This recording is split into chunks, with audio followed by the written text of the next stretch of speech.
Hello, I'm Patrick Prince of the Tulsa World, joined by Tulsa World TU beat writer Michael Peters and a good friend, I'll add. Michael, good to be with you. It's Um, awesome.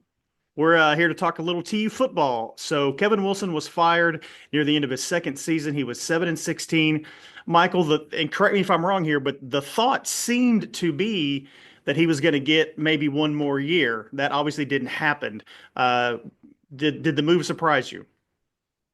It did surprise me a little bit. And maybe I'm in the wrong spot because I don't know that it surprised other people as maybe as much as it did surprise me. I felt like after the East Carolina game, I felt like if South Florida and Florida Atlantic had gone that same way and maybe they'd gone 1-1 in those games and played competitively in those games, I kind of had a sense that he was going to get another year. When he did his press conference in advance of South Florida, the very first thing he did is pull a note card out of his pocket to talk about his freshman class. And he did not talk like someone who was going to get fired. He talked like someone who was trying to figure out what they could do to hold the 2024 class together and the players that have been good and try to keep them from going to the portal and then try to add some additional pieces. So I was a little surprised that it happened, but honestly, it had to happen because you just cannot get blown out as much as they were getting blown out on a consistent basis. And so I just don't know that it's something that can be you just can't really do it like they had done it. They weren't as good as they should have been. They should have been better. I was really surprised by kind of how uncompetitive they were in some games. And so, yeah, I mean, it's just one of those things that it had to happen that way, unfortunately. And now we'll kind of see where they move on from. When they hired Wilson, they went, for a veteran coach, offensive minded coach. He'd been at some big time programs. What type of coach should they be looking for now? See, I would think they'd probably look at the opposite.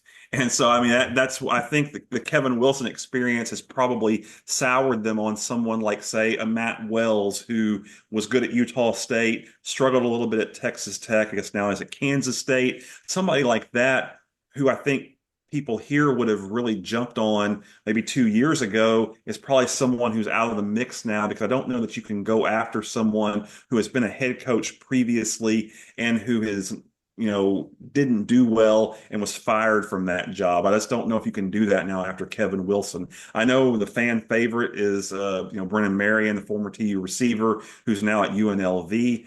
Uh, he's got a lot of backing from fans, the people that you talk to kind of around college football. I don't know if they feel like his experience is enough to be the head coach of the program, the level of, the University of Tulsa. And so we'll see. I mean, I think they're, we just kind of, try to throw out some, odds. It's going to be on, tulsaworld.com now and who might be the next coach.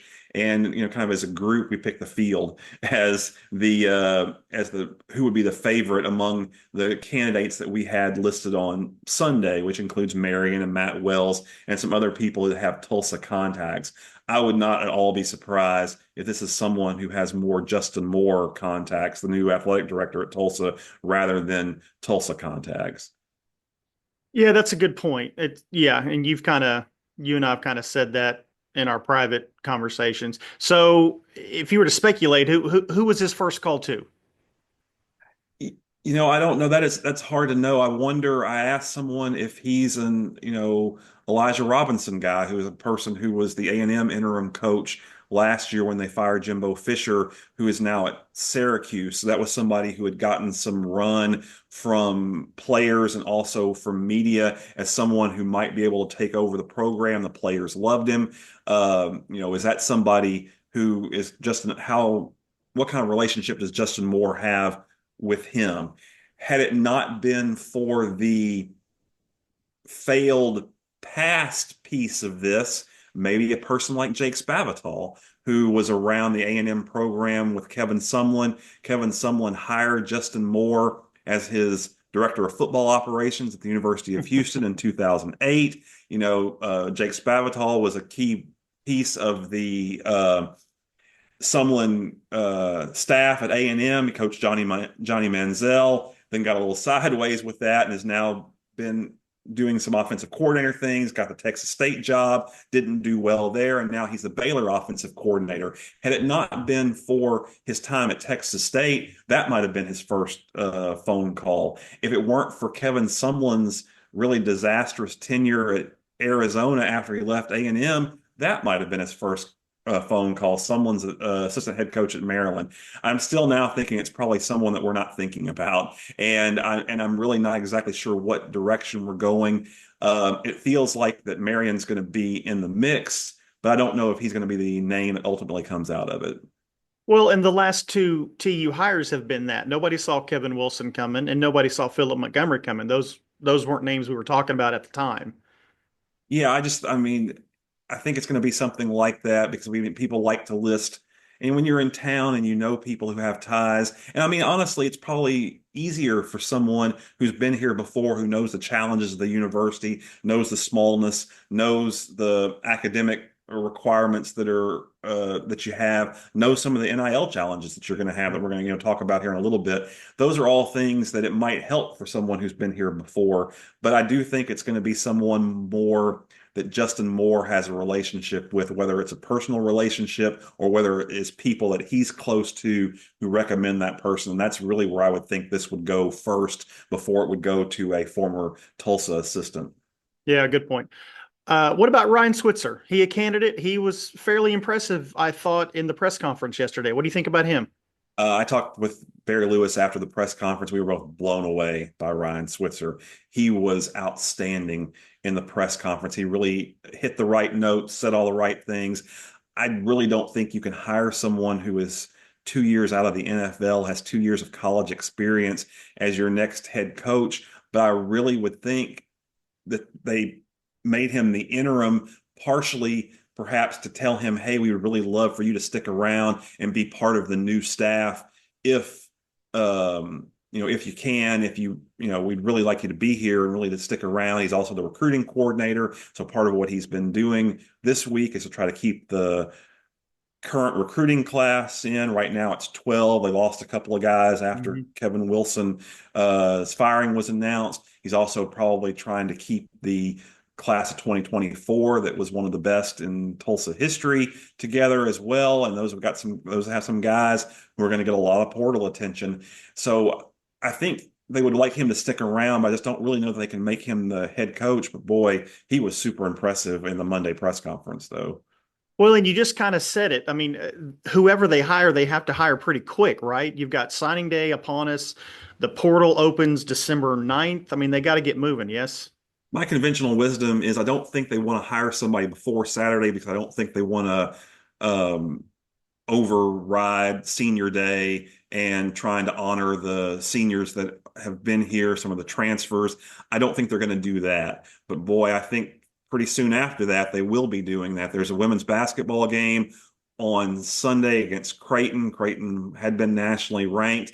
I think if the women's basketball program was doing better currently, maybe they wouldn't announce it on Sunday either, but I really think by Monday they have to have somebody in here because they have to, like you say, the first national signing day for football is December 4th. The portal opens on the 9th. You really have to have a coach that's going to come in here and be able to finish up that class. And I mean, I just don't know that you can ask someone, how can you ask somebody to sign a scholarship at the University of Tulsa if they don't know who the head coach is going to be? You just can't really do that. I don't think if I was committed to Tulsa, I wouldn't sign if they hadn't hired a head coach.